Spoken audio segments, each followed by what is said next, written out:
Saya mengucapkan tahniah kepada Profesor Dr. Nik Anwar Nik Mahmud kerana berjaya menghasilkan buku Duri Dalam Daging, Singapura dalam Malaysia, yang walaupun ringkas tetapi padat dengan dokumentasi sejarah hasil penyelidikan beliau tentang peristiwa pemisahan Singapura daripada Malaysia serta pelbagai detik penting yang membawa kepada peristiwa itu. Peristiwa yang berlaku pada 9 Ogos 1965 ini sudah diulas oleh banyak pihak sama ada oleh mereka yang terlibat secara langsung maupun yang hanya berperanan sebagai pemerhati saja. Walaupun peristiwa itu sudah berlaku lebih 30 tahun lalu, perbincangan tentangnya sentiasa menjadi isu yang menarik perhatian banyak pihak. Keadaan ini mungkin disebabkan hubungan Malaysia-Singapura mempunyai sejarah yang panjang, kerana Singapura atau Temasik merupakan sebahagian daripada Kesultanan Melayu Lama dan kini sebagai jiran terdekat hubungan tersebut pula sentiasa panas dengan pelbagai isu semasa. Namun begitu ulasan yang diberi kemungkinan dipengaruhi emosi atau berkepentingan politik pribadi. Ada juga penulisan tentang peristiwa itu yang hanya berdasarkan perspektif individu sehingga gagal melihatnya sebagai satu peristiwa sejarah secara menyeluruh. Agak membimbangkan juga apabila penulisan yang sering mendapat perhatian bukannya berpunca daripada kita di Malaysia. Dalam keadaan kebanyakan tokoh penting Malaysia yang terlibat secara langsung dengan peristiwa itu sudah meninggal dunia, apakah sandaran kita untuk menyanggah hujah palsu atau membetulkan fakta yang dipesongkan? Dari sudut inilah penulisan Dr. Nik Anwar Nik Mahmud ini begitu penting kerana buku ini dapat memberi gambaran yang lebih jelas dan menyeluruh tentang urutan sebenar peristiwa yang berlaku pada pertengahan tahun 1960-an itu. Buku ini menjadi bukti bagaimana seharusnya seorang sejarawan berperanan dalam pembinaan sebuah bangsa yang memahami sejarah negaranya, terutamanya dari segi memberi penilaian terhadap peristiwa silam yang membawa kesan begitu mendalam. Pihak Persatuan Sejarah Malaysia bersetuju menerbitkan buku ini kerana diharapkan bahan seperti ini akan menjadi satu iktibar penting dan peringatan kepada generasi muda dan sebagai salah satu rujukan utama bagi pihak yang ingin mengkaji sejarah hubungan Malaysia-Singapura. Dato' Haji Omar Muhammad Hashim, Pengerusi Jawatan Kuasa Eksekutif Persatuan Sejarah Malaysia 9 Ogos 2001. Prakata, asalnya Singapura adalah sebahagian daripada tanah jajahan Kerajaan Melayu Johor Riau Lingga. Pada tahun 1824, pulau itu telah diserahkan oleh Sultan Hussein Muhammad Shah kepada British. Di bawah dasar pintu terbuka, Singapura telah berubah wajah. Daripada sebuah perkampungan Melayu, ia telah bertukar menjadi penempatan Cina. Pada tahun 1963 Singapura telah bercantum semula dengan Persekutuan Tanah Melayu melalui gagasan Malaysia. Kehadiran Singapura dalam Malaysia bagaimanapun telah menimbulkan pelbagai masalah sehingga diumpamakan bagai duri dalam daging.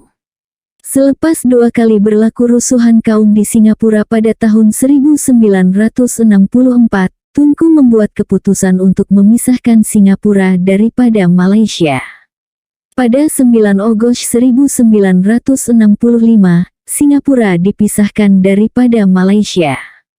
Sebahagian besar daripada penyelidikan untuk menghasilkan buku ini telah dilakukan di Public Record Office, London National Archive, Virginia dan juga Arsip Negara Malaysia, Kuala Lumpur. Selain itu bahan yang terdapat di Perpustakaan Tun Seri Lanang, UKM juga telah dirujuk. Oleh itu dengan rasa rendah diri saya merakamkan penghargaan dan ucapan terima kasih kepada semua institusi tersebut atas bantuan dan kerjasama yang diberikan. Juga ucapan ribuan terima kasih kepada UKM kerana membiayai proyek penyelidikan ini dan kepada Persatuan Sejarah Malaysia atas kesudian untuk menerbitkannya bagi mengisi khazanah sejarah negara. Saya ingin juga menyampaikan penghargaan kepada Nik Nur Adnin selaku pembantu penyelidik kerana banyak memberi pertolongan kepada saya dalam usaha menyiapkan kajian ini. Sokongan dan galakan rakan di Jabatan Sejarah FSKK juga amat dihargai. Tidak lupa kepada keluarga saya, Rahilah, Adnin, Husna, Adam, Zafir, Anis, Haslan dan Amira atas galakan dan semangat yang diberi untuk menjayakan penulisan karya ini. Nik Anwar Nik Mahmud Jabatan Sejarah UKM 9 Agustus 2001. Dari ketuanan Melayu ke ketuanan Inggris. Singapura pada asalnya adalah sebahagian daripada tanah jajahan Kerajaan Melayu Johor Riau Lingga. Nama asalnya ialah Temasik, dan merupakan sebuah perkampungan nelayan Melayu. Berdasarkan sejarah Melayu, Temasik telah dibuka oleh Sang Nila Utama pada tahun 1299. Sumber China pula menceritakan bahwa pada tahun 1349 pulau itu diperintah oleh seorang raja yang bernama Tamagi. Sultan Iskandar Shah, yakni Parameswara, pengasas kerajaan Melayu Melaka, pernah menjadi pemerintah di pulau ini selama lebih kurang 5 tahun. Tahun 1391 sampai tahun 1397, sebelum beliau membuka Melaka pada awal abad ke-15. Setelah kerajaan Melayu Melaka ditubuhkan, Temasik kekal sebagai tanah jajahannya.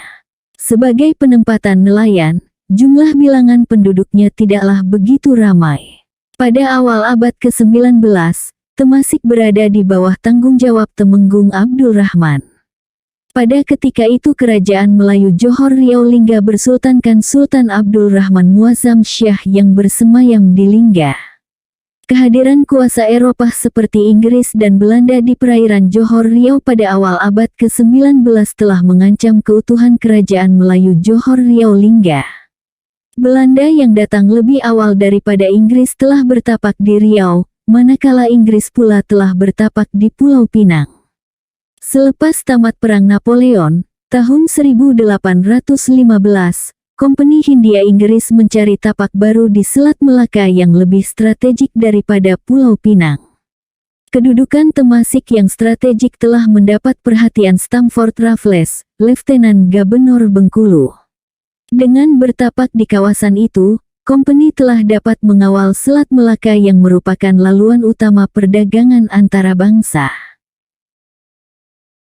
Pada tanggal 28 Januari tahun 1819, Raffles telah mendarat di Temasik. Selepas meninjau pulau itu, Raffles mengambil keputusan untuk menjadikannya sebagai pangkalan Kompeni Hindia Timur Inggris. Raffles membuat perjanjian awal dengan Temenggung Abdul Rahman bagi membolehkan Kompeni membuka pangkalan di pulau itu dengan bayaran tahunan sebanyak $3.000 Spanish. Perjanjian itu dibuat atas andaian bahwa perjanjian Belanda dengan Riau tidak meliputi Johor, dan pemerintah Johor yang sebenarnya bukan Sultan Abdul Rahman tetapi Tengku Hussein Muhammad Syah, kekandanya. Pada masa Sultan Mahmud II mangkat tahun 1810, Tengku Hussein Muhammad Syah berada di Pahang dan dengan itu adindanya Abdul Rahman telah ditabal sebagai Sultan baru. Oleh sebab Raffles telah diarah untuk berurusan dengan pemerintah Johor saja, maka beliau telah menabalkan Tengku Hussein Muhammad Syah sebagai Sultan. Pada tanggal 6 Februari tahun 1819, Raffles memeterai perjanjian dengan Sultan Hussein bagi membolehkan Kompeni membuka pangkalan di Pulau Temasik. Sebagai balasannya, Kompeni membayar sebanyak $5.000 Spanish kepada Sultan dan sebanyak $3.000 Spanish kepada Temenggung.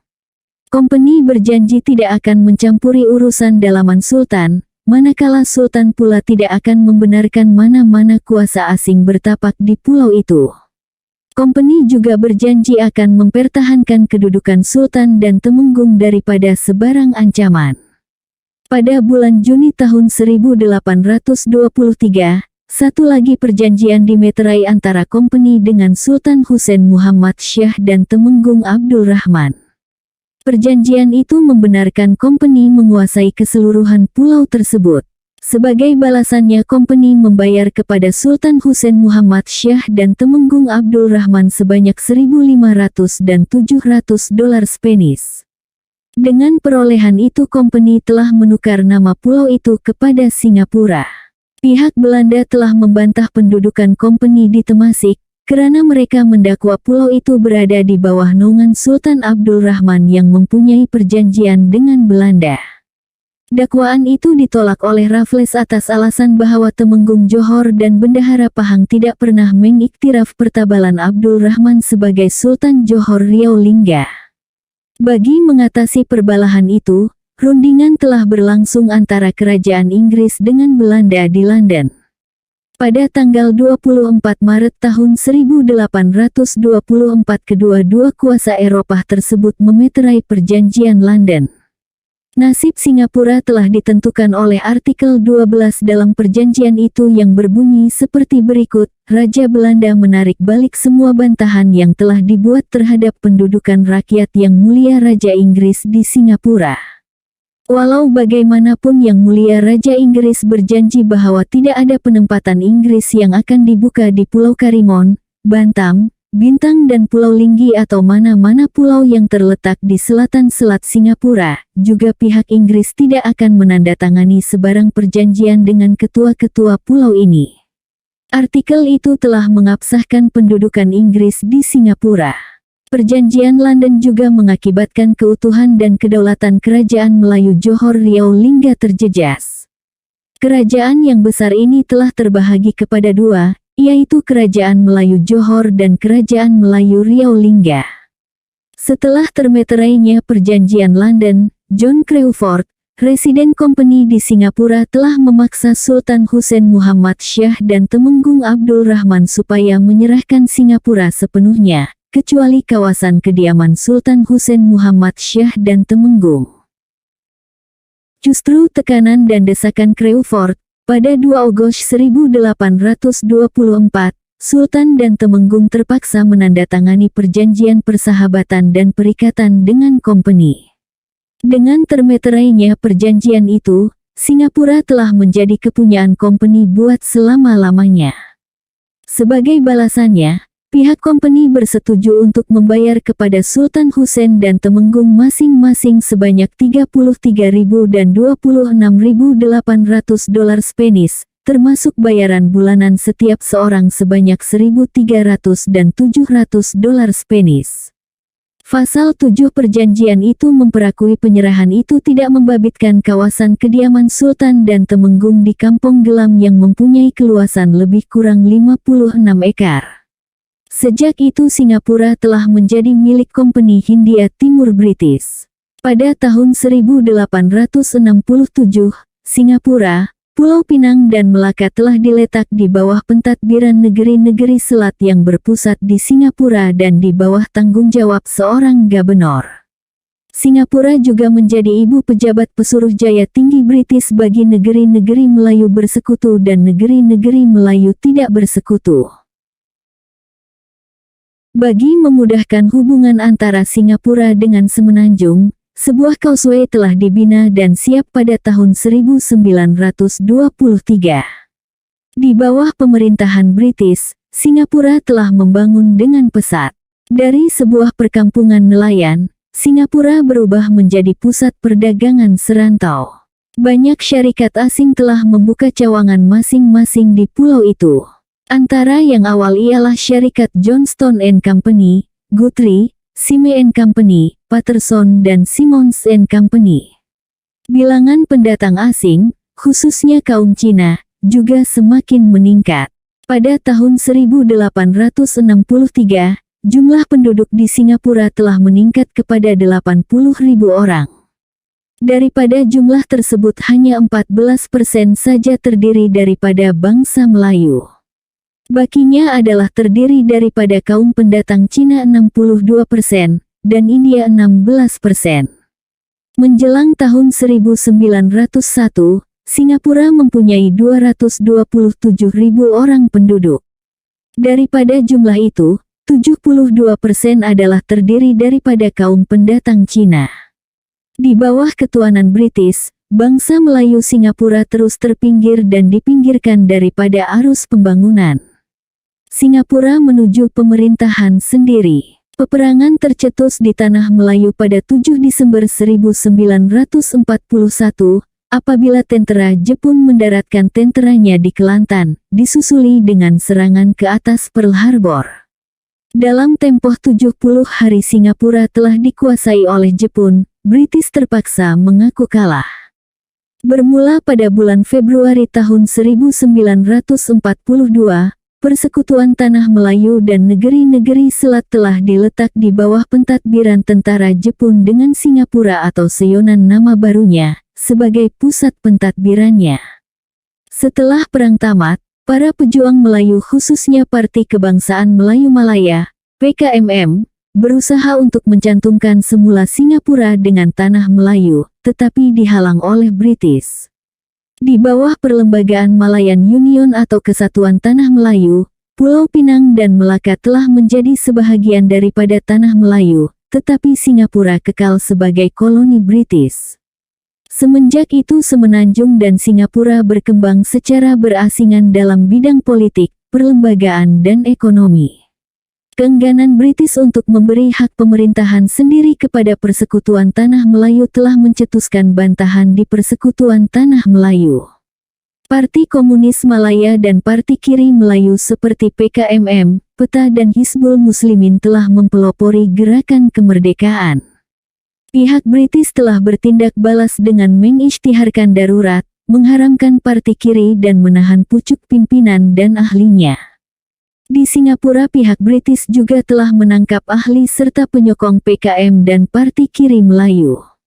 Antara tahun 1948 dan 1953, seramai 1.200 orang telah ditahan oleh pihak berkuasa British, termasuklah C.V. Nair dan James Puthucheary. Pada tahun 1950-an, pihak British telah melonggarkan sedikit kekangan terhadap kegiatan politik sebagai persiapan ke arah pemerintahan sendiri. Pada tahun 1953, pejabat tanah jajahan telah melantik Suruhanjaya Perlembagaan yang dipengerusikan oleh Sir George Rendell untuk menggubal perlembagaan Singapura. Dalam laporannya yang dikeluarkan pada awal tahun 1954, Suruhanjaya Rendell mencadangkan supaya Singapura diberi status pemerintahan sendiri yang terhad. Sebuah dewan legislatif yang mengandungi seramai 32 orang anggota telah ditubuhkan. Daripada jumlah itu seramai 25 orang akan dipilih menganggotainya melalui proses pilihan raya. Sebuah majelis menteri yang mengandungi 9 orang menteri akan dibentuk. Majelis menteri ini bertanggung jawab terhadap semua urusan pentadbiran melainkan hal ehwal keselamatan, undang-undang dan keuangan dan urusan luar negara yang masih menjadi tanggung jawab kerajaan British. Apabila laporan Suruhanjaya Rendell diluluskan oleh Parlimen British, pilihan raya umum pertama telah dijadwalkan pada April tahun 1955. Justru itu, beberapa parti politik telah ditubuhkan, seperti Parti Buruh Bersatu, People's Action Party, PAP, UMNO Singapura, Parti Buruh Singapura dan Parti Progresif. Antara parti politik yang paling berpengaruh ketika itu ialah Parti Buruh Bersatu dan PAP. Parti Buruh Bersatu telah ditubuhkan oleh Lim Yew Hock dan David Marshall, seorang peguam. Lim Yew Hock adalah seorang aktivis kesatuan dan ahli majelis legislatif, manakala David Marshall pula adalah seorang peguam keturunan Yahudi yang terkenal serta berjiwa anti penjajah. Dasar perjuangan Parti Buruh Bersatu ialah untuk membebaskan Singapura daripada penjajahan dan bercantum dengan Persekutuan Tanah Melayu. PAP, saingan utama Parti Buruh Bersatu, telah ditubuhkan pada bulan November tahun 1954 oleh siswazah lulusan universiti di United Kingdom. Sama seperti Parti Buruh Bersatu, matlamat perjuangan Parti PAP ialah untuk membebaskan Persekutuan Tanah Melayu, termasuk Singapura, daripada belenggu penjajahan British. Antara tokoh PAP yang terkenal ialah Lee Kuan Yew, Goh Kong Swee, Toh Chin Chye, dan S. Rajaratnam. Untuk mencapai matlamat perjuangannya, PAP merapatkan hubungan dengan golongan pendidik Cina dan pimpinan Kesatuan Sekerja yang dikuasai oleh komunis. Oleh sebab itu PAP tidak bersikap anti-komunis. Dalam satu kenyataan akbar pada Mei tahun 1955, setiausaha PAP, Lee Kuan Yew, pernah mengatakan bahwa any man in Singapore who want to care the Chinese-speaking people with him cannot afford to be anti-komunis. PAP mengisytiharkan dirinya sebagai sebuah parti yang bukan komunis. Walaupun PAP dianggap sebagai sebuah parti reactionary, tetapi justru image-nya sebagai sebuah parti pro-kemerdekaan dan anti-barat, PKM memilih untuk menyokongnya. Pilihan raya umum pertama diadakan di Singapura pada tanggal 2 April tahun 1955. Parti Buruh Bersatu memenangi pilihan raya itu dengan 10 kerusi, manakala PAP memenangi 4 buah kerusi. UMNO MCA hanya memenangi 3 kerusi sahaja.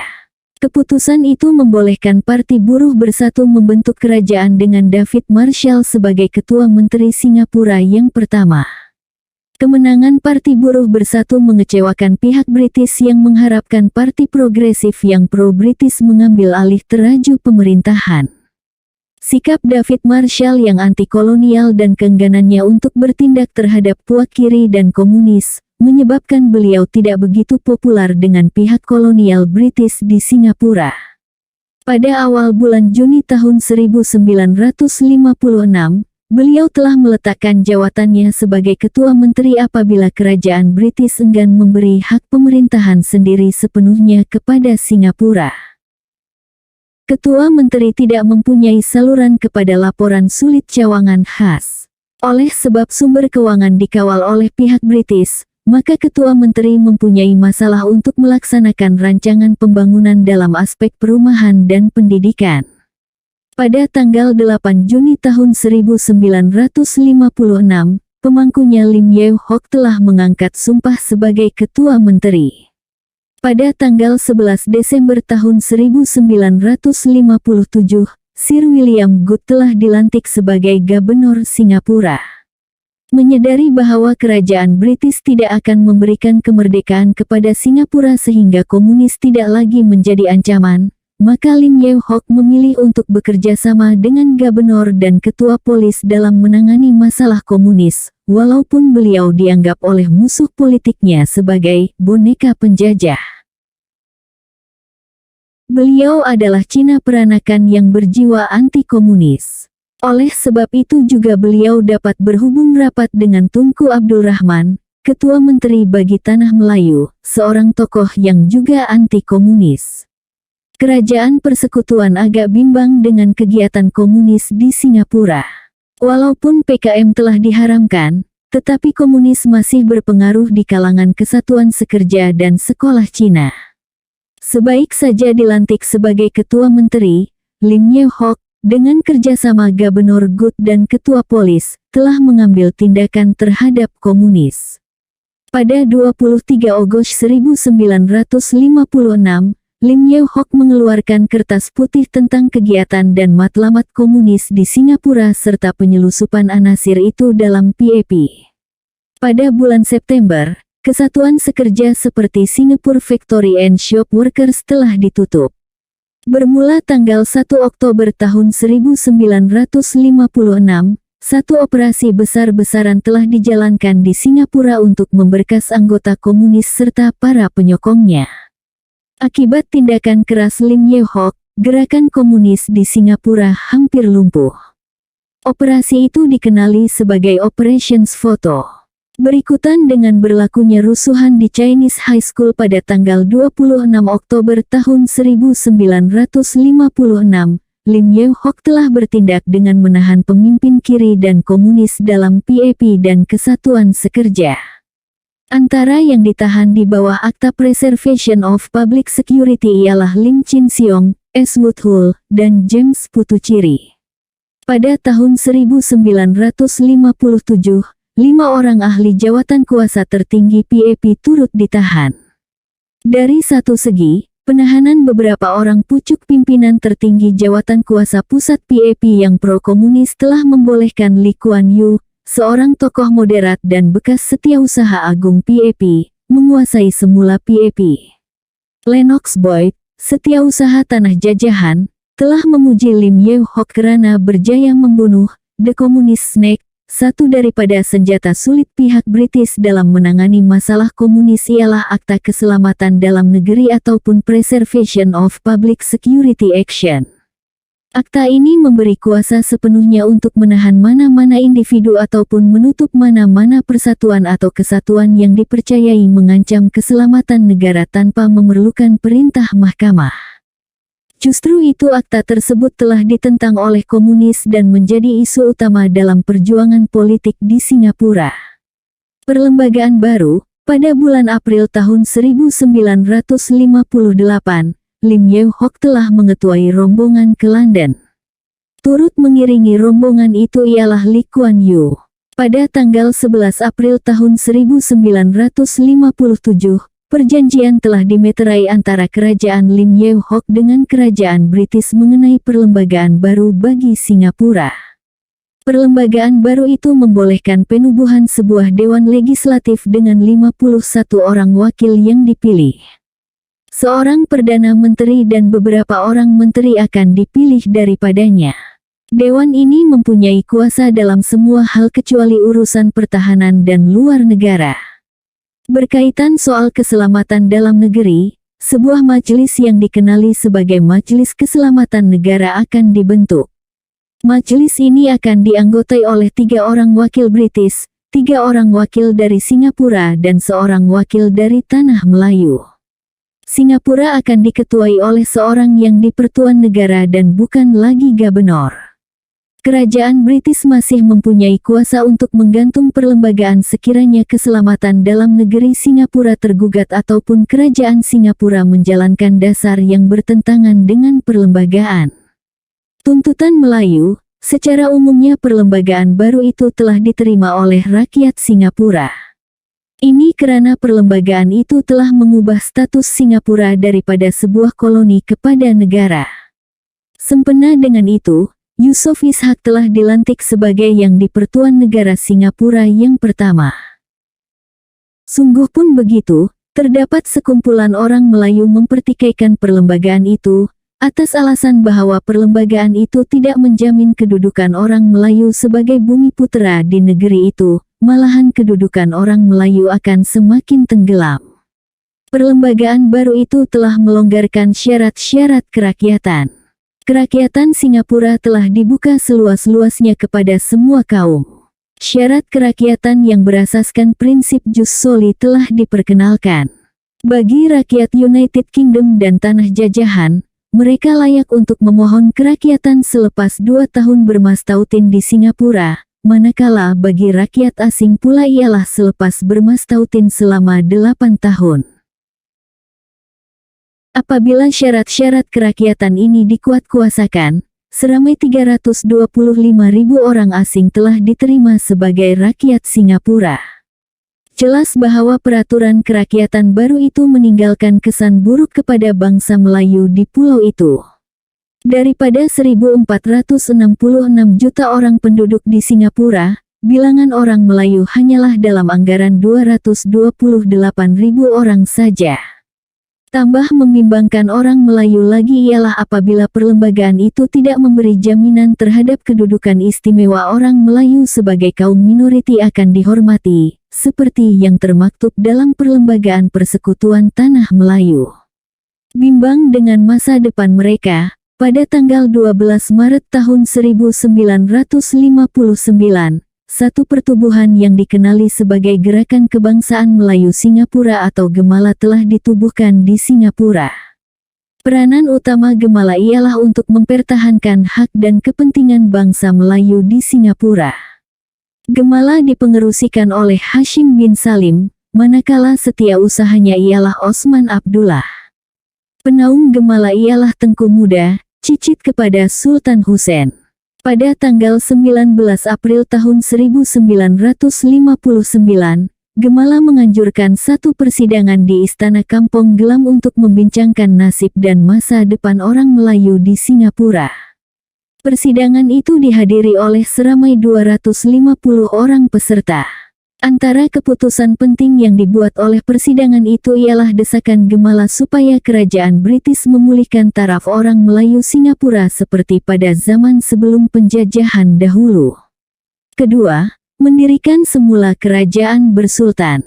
Ketiga, menuntut supaya perlembagaan baru Singapura dibatalkan dan dengan itu mendesak supaya pilihan raya umum ditangguhkan. Keputusan persidangan Gemala untuk memulihkan semula Kesultanan Melayu telah ditegur oleh PAS dan Parti Rakyat. Abdullah Sawawi, yang dipertua PAS Singapura, menganggap cadangan itu sebagai tidak praktikal. Tegas beliau, Kesultanan Singapura tidak akan tercapai.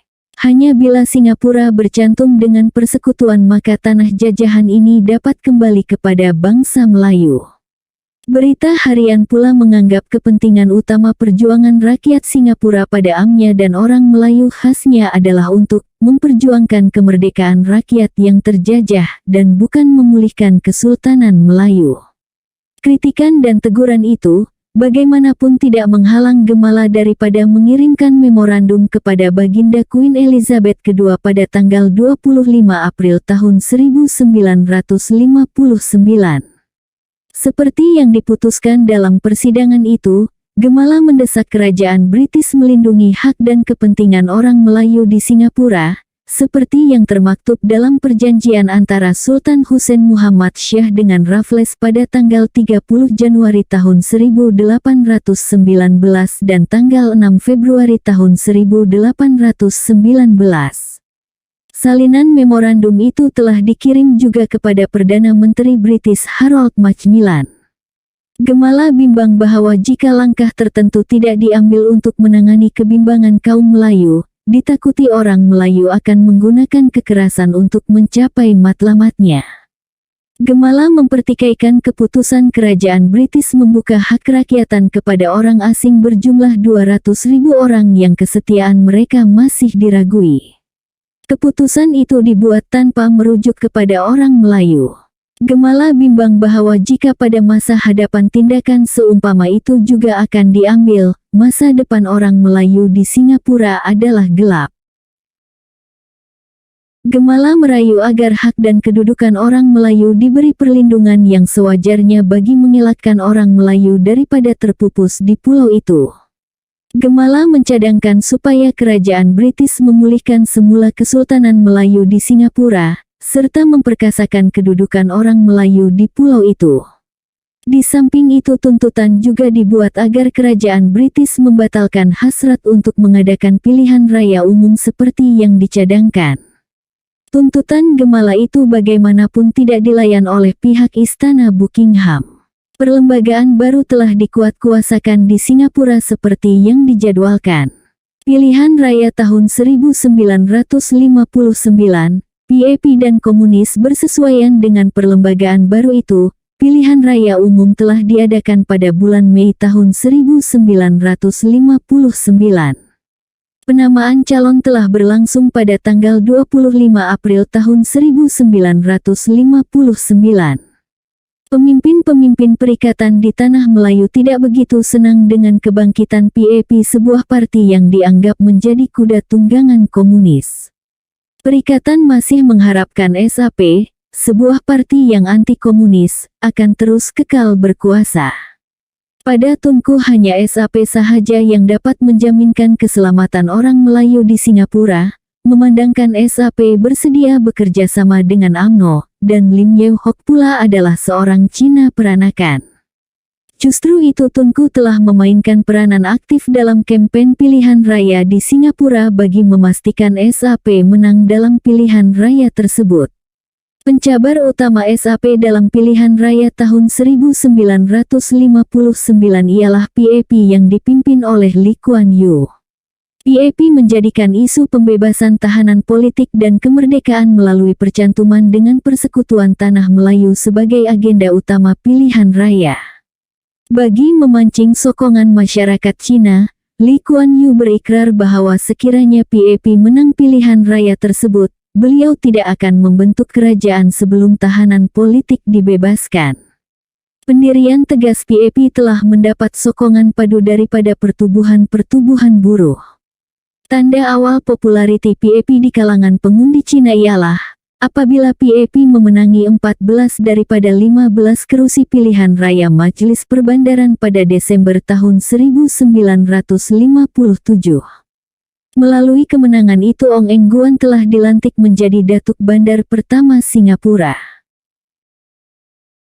PAP dan komunis pada awal tahun 1959, tanda-tanda telah menunjukkan bahwa PAP akan memenangi pilihan raya. Menyadari bahwa kemenangan itu juga karena sokongan komunis, maka Lee Kuan Yew perlu memenuhi kampanye pilihan rayanya, yaitu membebaskan tahanan politik. Menjelang pilihan raya, Lee Kuan Yew telah mengadakan pertemuan dengan Gubernur Sir William Good untuk mendesak supaya Lim Chin Siong dan beberapa orang lagi tahanan politik dibebaskan sebelum penubuhan kerajaan baru. Lee Kuan Yew memaklumkan kepada Good bahwa Lim Chin Siong dan rakan-rakannya bersetuju untuk menentang anasir komunis, yang coba mengganggu kegiatan parti serta menerima sistem pemerintahan demokrasi. Sekiranya Lim Chin Siong dan rakan-rakannya menyeleweng daripada ikrar tersebut, PAP mempunyai alasan politik yang kukuh untuk menghukum mereka.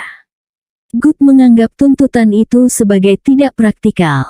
Arahan pembebasan tahanan hanya boleh dibuat oleh Ketua Setiausaha atas nasihat Majelis Keselamatan Dalam Negeri ataupun Menteri Dalam Negeri atas persetujuan Kabinet.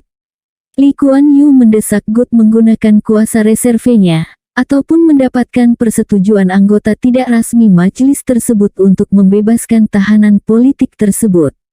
Lee menjelaskan tahanan politik tersebut perlu dibebaskan bersesuaian dengan ikrar pilihan raya.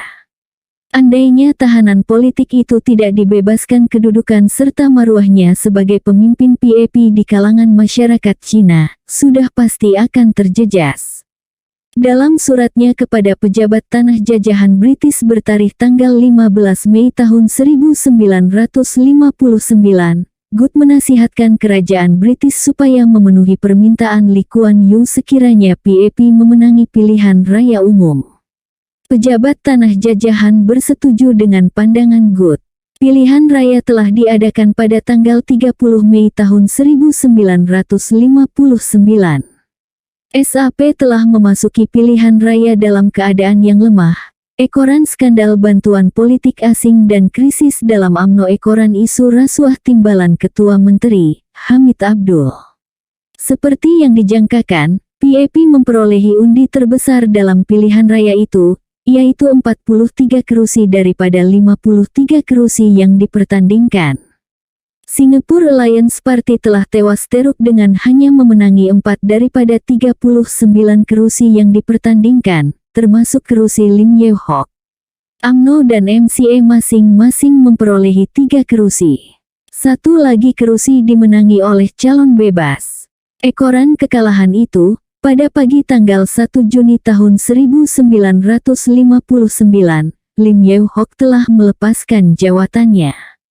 Lee Kuan Yew telah diminta oleh Gubernur Sir William Good untuk membentuk kerajaan. Tetapi Lee Kuan Yew bertegas bahwa beliau tidak akan membentuk kerajaan melainkan 8 orang tahanan politik, termasuk Lim Chin Siong, Fong Swee Suan, Si Devan Nair, S. Woodhull, James Puthucheary dibebaskan. Lee Kuan Yew juga telah memaklumkan kepada Razak hasratnya untuk membebaskan tahanan politik serta memberi jaminan bahwa pembebasan itu tidak akan menggugat keselamatan tanah Melayu. Antara jaminan itu termasuklah persetujuan bertulis tokoh-tokoh tersebut untuk tidak memasuki persekutuan tanah Melayu. Lee juga berjanji akan mengambil tindakan tegas terhadap mana-mana individu yang melanggar perjanjian tersebut. Razak bagaimanapun memaklumkan bahwa kerajaan tanah Melayu enggan terbabit dalam isu pembebasan itu. Pada tanggal 3 Juni tahun 1959, 8 orang tahanan politik, termasuk Lim Chin Siong, S. Woodhull, James Puthucheary dan Fong Swee Suan telah dibebaskan. Sebaik saja meninggalkan pintu besar penjara, 2 ekor burung merpati putih telah dibebaskan sebagai lambang kebebasan. Dalam satu kenyataan akbar yang dikeluarkan kemudian, Lim Chin Siong menyatakan sokongan penuh kepada cita-cita PAP untuk mewujudkan sebuah negara Malaya yang merdeka, demokratik dan bercorak sosialis. Beliau juga menyatakan sokongan terhadap PAP berhubung perkara Undang-Undang Keselamatan Umum, tidak akan mencampuri politik semenanjung serta menyokong pucuk pimpinan PAP. Pada masa yang sama, pejabat Gubernur Singapura telah mengeluarkan kenyataan akbar bahwa pembebasan tahanan politik itu adalah hak Gubernur Singapura, dan tidak mempunyai kaitan dengan Kerajaan Persekutuan Tanah Melayu. Pada tanggal 4 Juni tahun 1959, Lee Kuan Yew membentuk kerajaannya dan beliau sendiri menjadi Perdana Menteri Singapura. Sebuah majelis keselamatan telah ditubuhkan bagi mengurus soal keselamatan yang membabitkan Singapura dan Persekutuan Tanah Melayu. Majelis ini dianggotai oleh wakil kerajaan British, Persekutuan Tanah Melayu dan Singapura. Kerajaan Tanah Melayu telah diwakili oleh Menteri Dalam Negeri, Dr. Ismail Abdul Rahman. Pembebasan 8 orang pemimpin komunis pada bulan Juni tahun 1959 masih belum memuaskan kehendak ahli serta penyokong PAP. Lee terus didesak supaya membebaskan lebih ramai lagi tahanan politik. Keadaan ini telah meletakkan Lee Kuan Yew dalam keadaan serba salah. Sekiranya beliau tidak memenuhi tuntutan itu, kedudukannya sebagai seorang pemimpin akan terjejas. Apabila hasrat itu dimaklumkan kepada Kerajaan Tanah Melayu, ternyata ia telah mendapat bantahan keras, lebih-lebih lagi apabila Lee Kuan Yew membelakangkan Majelis Keselamatan Dalam Negeri. Pada pandangan Kuala Lumpur, sepatutnya Lee Kuan Yew membincangkan perkara itu dalam Majelis Keselamatan Dalam Negeri sebelum satu-satu keputusan dibuat. Bantahan Kerajaan Persekutuan telah disokong oleh Setiausaha bagi Tanah Jajahan. Dalam mesyuarat pertama Majelis Keselamatan Dalam Negeri pada 28 Agustus 1959, Dr. Ismail Abdul Rahman, wakil Kerajaan Persekutuan, telah secara rasmi mengemukakan bantahan terhadap cadangan itu atas alasan keselamatan Persekutuan Tanah Melayu. Bagaimanapun, Lee merayu agar majelis meluluskan cadangannya itu sebagai memenuhi janji pilihan raya. Sekiranya beliau gagal berbuat demikian, PAP akan dituduh mengkhianati ahlinya yang telah ditahan karena memperjuangkan hak dan nasib mereka sebagai pekerja. Pada pandangan Lee, pembebasan tahanan politik tersebut tidak akan menjejaskan keselamatan negara, sebab pengaruh komunis tidak lagi sekuat tahun 1956, karena mereka tidak lagi mempunyai isu untuk diperalatkan. Di samping itu mereka sadar bahwa, should they provoke a trial of strength leading to disorders they will be overwhelmingly crushed. Beliau memberi jaminan bahwa pengaruh komunis dapat dibendung melalui pendekatan politik dan perang psikologi. Nampaknya pihak berkuasa British di Singapura, khususnya Good, terpengaruh dengan hujah Lee Kuan Yew. Pada pandangan Good, Kerajaan Lee Kuan Yew mempunyai kemahuan politik dan sokongan populer yang merupakan senjata penting untuk mengalahkan komunis secara terbuka. Dalam suratnya kepada pejabat tanah jajahan, Good secara terus terang mengakui bahwa beliau simpati serta menyokong pendekatan Lee Kuan Yew dalam menangani masalah komunis di Singapura. Semasa berbincang dengan Menteri-Menteri Kanan Persekutuan, Geoffrey Tory, pesuruh jaya tinggi British di Kuala Lumpur, berusaha untuk meyakinkan Kerajaan Persekutuan agar memberi peluang kepada Lee Kuan Yew menangani masalah komunis mengikut kaedahnya sendiri. Dr. Ismail bagaimanapun menganggap pendekatan Lee sebagai ill-advised dan inefektual untuk menangani ancaman komunis. Beliau tetap membantah kehendak Lee Kuan Yew untuk membebaskan lebih ramai tahanan politik yang pro-komunis. Sejajar dengan itu, pada tanggal 10 September tahun 1959, Kerajaan Tanah Melayu melalui Kementerian Luarnya telah menyatakan pendiriannya terhadap soal pembebasan tahanan politik. Kenyataan Kerajaan Tanah Melayu kurang disenangi oleh Lee Kuan Yew. Beliau mengingatkan Good bahwa sekiranya Tanah Melayu menghalang beliau daripada membebaskan tahanan politik, beliau tidak lagi mahu bertanggung jawab dalam masalah keselamatan. Ancaman Lee Kuan Yew membimbangkan British. Ini karena pihak British tidak bersedia untuk mengambil alih tanggung jawab tersebut. Atas pertimbangan itu, Good mendesak kerajaan British agar memberi peluang kepada kerajaan Singapura untuk menangani masalah komunis, mengikut pendekatannya sendiri selagi ia tidak menjejaskan keselamatan Singapura dan persekutuan. Sementara itu sebuah jawatan kuasa ad hoc akan ditubuhkan oleh Majelis Keselamatan Dalam Negeri, bagi meneliti individu-individu yang akan dibebaskan dengan mengambil kira pandangan dan bantahan kerajaan persekutuan. Pihak Persekutuan Tanah Melayu agak kecewa dengan sikap kerajaan British dan Singapura. Pendekatan Lee Kuan Yew terbukti gagal untuk membendung komunis. Malahan Lee Kuan Yew semakin terdesak apabila beliau ditekan oleh ahli PAP yang berfahaman komunis agar membebaskan lebih ramai lagi komrad mereka yang ditahan oleh Lim Yew Hock sejak tahun 1956. Kegagalan Lee Kuan Yew untuk memenuhi tuntutan itu menyebabkan puak komunis dalam PAP memberontak. Kedudukan Lee Kuan Yew sebagai ketua menteri dan PAP sebagai kerajaan semakin tergugat apabila Lim Chin Siong keluar daripada PAP dan menubuhkan Barisan Sosialis pada bulan Julai 1961. Terperangkap dalam kemelut itu, Lee Kuan Yew berpaling kepada Tunku Abdul Rahman untuk membantunya mempertahankan kerajaan PAP serta melumpuhkan golongan komunis melalui percantuman Singapura dengan Persekutuan Tanah Melayu. PAP, Komunis dan Perjuangan untuk Percantuman. Mengikut perancangan British, pada tahun 1963, perlembagaan negeri Singapura itu akan dikaji semula dan harus dirubah. Perubahan ini merupakan satu penyerahan kuasa yang lebih besar kepada negeri Singapura oleh kerajaan British, dan dibuat dengan cara yang sama, ada diberi kebebasan pemerintahan sendiri, tetapi masih di bawah naungan British ataupun diberi kemerdekaan penuh kepada negeri itu. Perkembangan politik di Singapura bagaimanapun menunjukkan bahwa kerajaan British terpaksa tunduk kepada tuntutan kemerdekaan penuh bagi Singapura.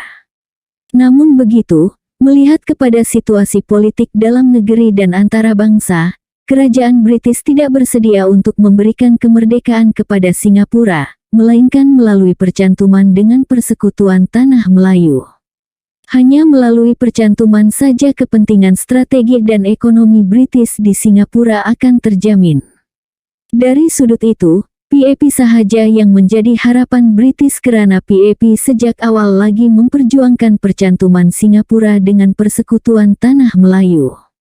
Dasar itu telah digaris dengan jelas dalam kertas dasar PAP bertajuk Ke Arah Satu Negara Malaya, yang diterbitkan pada tanggal 20 April tahun 1959. Dalam kenyataan itu PAP menyatakan bahwa percantuman Singapura dengan Tanah Melayu adalah satu perkara penting, dan merupakan sebahagian daripada perjuangan membina sebuah negara Malaya. Bagi PAP, percantuman Singapura dengan persekutuan adalah penting. Sebagai sebuah pulau kecil tanpa sebarang hasil bumi melainkan mempunyai pelabuhan semula jadi. PAP sadar bahwa kemakmuran dan keselamatan Singapura berpaut rapat dengan Persekutuan Tanah Melayu, yang berperanan menghidupkan ekonomi Singapura. Kemakmurannya adalah karena Tanah Melayu menjadikan Singapura sebagai pelabuhan entrepotnya. Singapura tidak mempunyai getah dan biji timah atau tanah yang luas. Malah air yang diminumnya pun datang dari Tanah Melayu juga. Seperti yang dinyatakan oleh Lee Kuan Yew, kita tidak boleh hidup terpencil. Sekiranya percantuman diperlambatkan, kita semua, tidak kira pekerja, kerani, tukang atau saudagar akan menderita. Perniagaan akan merosot, keuntungan akan surut. Gaji mungkin dikurangkan, pengangguran akan bertambah. Hasrat British dan PAP itu bagaimanapun disambut dingin oleh Kerajaan Persekutuan Tanah Melayu, khususnya Tunku Abdul Rahman. Terdapat dua sebab utama cadangan percantuman itu tidak dilayan. Pertama, dari segi politik, UMNO tidak mahu dianggap sebagai sebuah parti yang mengkhianati perjuangan bangsa Melayu. Sikap tolak ansurnya dengan MCA dan MIC dalam soal kerakyatan pada tahun 1957 telah menyebabkan UMNO kehilangan sokongan orang Melayu dalam pilihan raya umum tahun 1959. Malahan UMNO telah tewas di Kelantan dan Terengganu, dua buah negeri yang majoriti penduduknya Melayu. Percantuman dengan Singapura sudah pasti akan menenggelamkan bangsa Melayu di semenanjung yang hanya berjumlah 49% daripada keseluruhan penduduk. Justru itu Tunku amat sensitif apabila Lee Kuan Yew membuat kenyataan terbuka mengenai percantuman Singapura dengan tanah Melayu. Perkara ini pernah dimaklumkan oleh Tunku kepada Geoffrey Tory, pesuruh jaya tinggi British di Kuala Lumpur. Oleh sebab itulah setiap kali Lee Kuan Yew menyebut mengenai percantuman sebagai satu kemungkinan ataupun sebagai matlamat perjuangan PAP, Tunku dengan segera akan menafikannya. Selain itu pimpinan Tanah Melayu juga masih meragui kesetiaan kaum bukan Melayu terhadap Tanah Melayu. Malahan Tunku pernah mengatakan bahwa, "The people of Singapore would never be the friends of Malaya or become true Malayans in 1,000 years." Berkaitan perkara ini, Razak menambah, dasar kami yang terutama sekali ialah menimbangkan kepentingan negeri ini dan warga negaranya yang taat setia kepada negeri ini. Selagi kami belum puas hati dengan sepenuhnya bahwa warga negara Singapura akan taat setia kepada Malaya dan bekerja untuk kepentingan negeri, maka soal percantuman itu hendaklah dibuat oleh Tunku Abdul Rahman sendiri. Keduanya, Kerajaan Tanah Melayu menganggap Singapura sebagai pusat gerakan komunis. Sungguh pun gerakan komunis di Tanah Melayu telah dapat dilumpuhkan, tetapi komunis masih bergerak bebas di Singapura. Kekalahan kerajaan Lim Yew Hock yang anti-komunis amat mengecewakan Tunku. Tunku tidak mempercayai kerajaan PAP yang dianggap bersekongkol dengan komunis mampu membendung kebangkitan komunis di negara itu. Tambah mengecewakan lagi apabila Lee Kuan Yew membebaskan anggota komunis yang ditahan oleh Lim Yew Hock walaupun dibantah oleh kerajaan persekutuan. Oleh sebab itu, Tunku menganggap kerajaan PAP as little better than komunis. Adalah jelas kedua-dua kerajaan itu mempunyai pendekatan yang amat berbeza dalam menangani masalah komunis. Kedudukan PAP tertekan. Walau bagaimanapun, perkembangan politik di Singapura selepas pilihan raya tahun 1959 telah mengubah pandangan kerajaan Tanah Melayu terhadap Singapura. Pada tahun 1960, PAP digugat dengan perpecahan dalaman. Puak kanan dalam PAP yang dipimpin oleh Menteri Pembangunan, Ong Eng Guan, telah mengkritik kepimpinan Lee Kuan Yew yang didakwa telah menyelewengkan perjuangan asal PAP yang berlandaskan dasar revolusionari tahun 1954. Akibatnya Ong Eng Guan telah dipecat sebagai ahli PAP pada bulan Julai 1960. Turut keluar daripada PAP ialah dua orang wakil rakyat PAP. Pada bulan Desember tahun 1960, Ong Eng Guan telah meletakkan jawatannya sebagai wakil rakyat bagi kawasan Hong Lim. Pilihan raya telah diadakan pada tanggal 29 April tahun 1961. Dengan sokongan puak pendidikan Cina dan pengundi setempat, bekas Datuk Bandar, Ong Eng Guan memenangi pilihan raya tersebut dengan undi yang terbanyak. Selepas kejayaan itu Ong Eng Guan menubuhkan parti baru, United People's Party. Berbeza daripada PAP, UPP memperjuangkan pemerintahan penuh dan kemerdekaan segera bagi Singapura. Kemenangan Ong Eng Guan memberi satu tamparan kepada Lee Kuan Yew. Kedudukannya sebagai Perdana Menteri ternyata mula tergugat.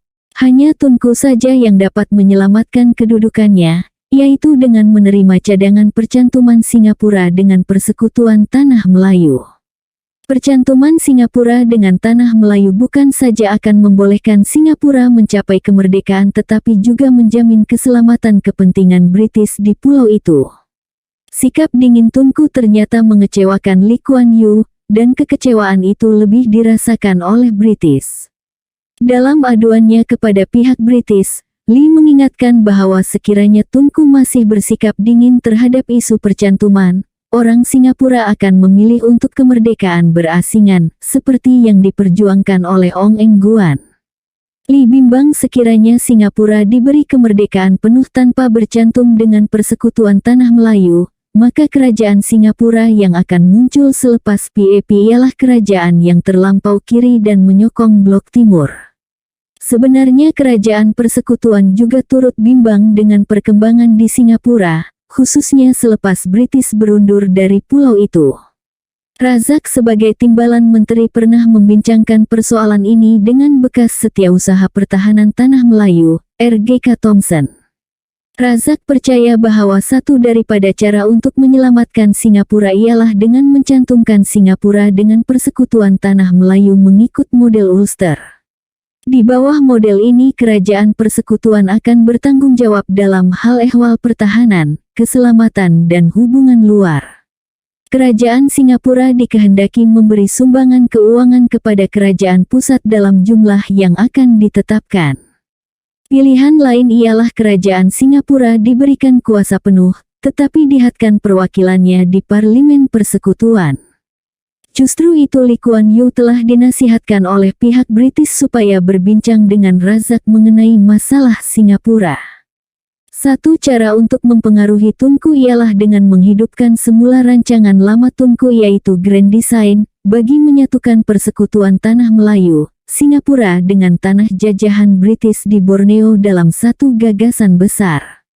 Timbalan pesuruh Ajaya Tinggi British di Singapura, P.B. Seymour percaya bahwa idea percantuman Singapura dengan persekutuan akan diterima jika Lee Kuan Yew dapat meyakinkan Razak bahwa pengaruh komunis dalam PAP akan dihapuskan. Tokoh komunis seperti Lim Chin Siong dan Fong Swee Suan hendaklah disingkir daripada memegang sebarang jawatan penting dalam parti dan kerajaan ataupun ditahan di bawah Akta Keselamatan Dalam Negeri. Kesatuan sekerja yang dikuasai oleh penyokong komunis juga akan dikawal. Lee Kuan Yew menerima baik cadangan itu. Bagaimanapun, Lee Kuan Yew mengakui kesukaran untuk mencari alasan untuk mengambil tindakan terhadap Lim Chin Siong. Walaupun begitu, beliau berjanji untuk terlebih dahulu menahan pemimpin-pemimpin Kesatuan Sekerja yang rapat dengan Lim Chin Siong. Lee Kuan Yew kemudiannya telah mengadakan pertemuan dengan Razak dan juga Dr. Ismail. Hasil daripada perbincangan itu, masalah Singapura hanya dapat diselesaikan melalui package Grand Design. Pada pandangan Razak, penyatuan negeri-negeri berkenaan hanya dapat dilakukan secara berperingkat karena kerajaan persekutuan tidak mampu untuk mengasimilasikan negeri-negeri itu secara serentak. Sementara itu, Razak dan Dr. Ismail telah mengadakan perbincangan dengan Tunku Abdul Rahman mengenai situasi di Singapura, serta rancangan Lee Kuan Yew untuk menghalang Singapura daripada menjadi an independent Chinese city-state di bawah pemerintahan parti yang pro-komunis.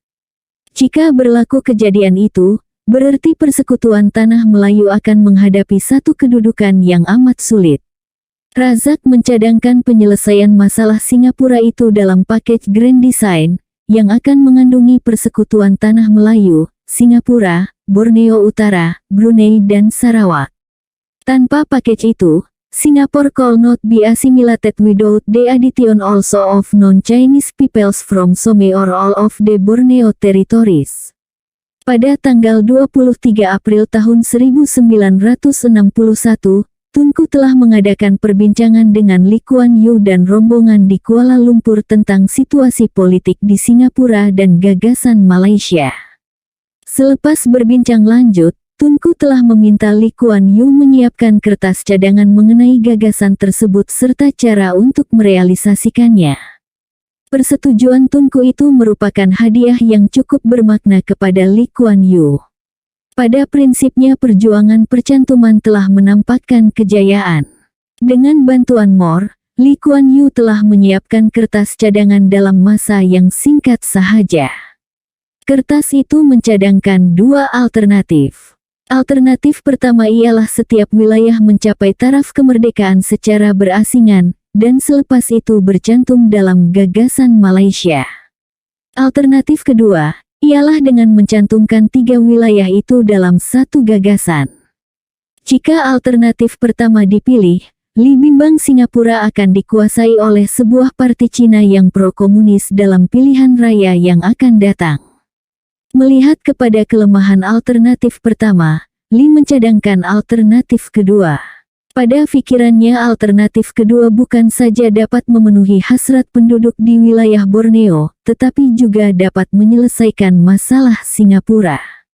Lee Kuan Yew mencadangkan satu persetujuan awal perlu dicapai tentang asas-asas perlembagaan gagasan Malaysia, memandangkan pada awal pertengahan tahun 1963. Perlembagaan Singapura akan dikaji semula. Langkah susulan selepas itu ialah pemberian kemerdekaan kepada Singapura. Yang membimbangkan Lee Kuan Yew ialah sekiranya rundingan perlembagaan itu gagal mencapai sebarang persetujuan, PAP kemungkinan akan kecundang dalam pilihan raya umum dan akan diganti oleh parti atau kerajaan yang pro-PKM atau pro-China. Pada peringkat awal kerajaan tersebut tidak akan berkonfrontasi dengan British, sebelum mendapat bantuan langsung daripada China. Jikalau keadaan ini berlaku, rusuhan kaum pasti akan berlaku di persekutuan tanah Melayu. Keadaan ini juga akan membawa kepada kemerdekaan Singapura. Dalam kertas cadangan itu, Lee Kuan Yew juga mengemukakan susunan perlembagaan bagi menjamin kepentingan wilayah serta pelbagai kaum di wilayah Borneo, serta bidang kuasa kerajaan pusat. Kertas itu seterusnya mencadangkan supaya sebuah jawatan kuasa kerja dibentuk bagi menyediakan kertas kerja untuk dipertimbangkan. Kertas itu telah diserahkan kepada Tunku untuk pertimbangannya. Nampaknya Tunku berpuas hati dengan kertas cadangan itu. Dalam satu pertemuan dengan pesuruh jaya tinggi British, Geoffrey Tory, beliau memaklumkan hasratnya untuk membuat kenyataan penting mengenai Grand Design.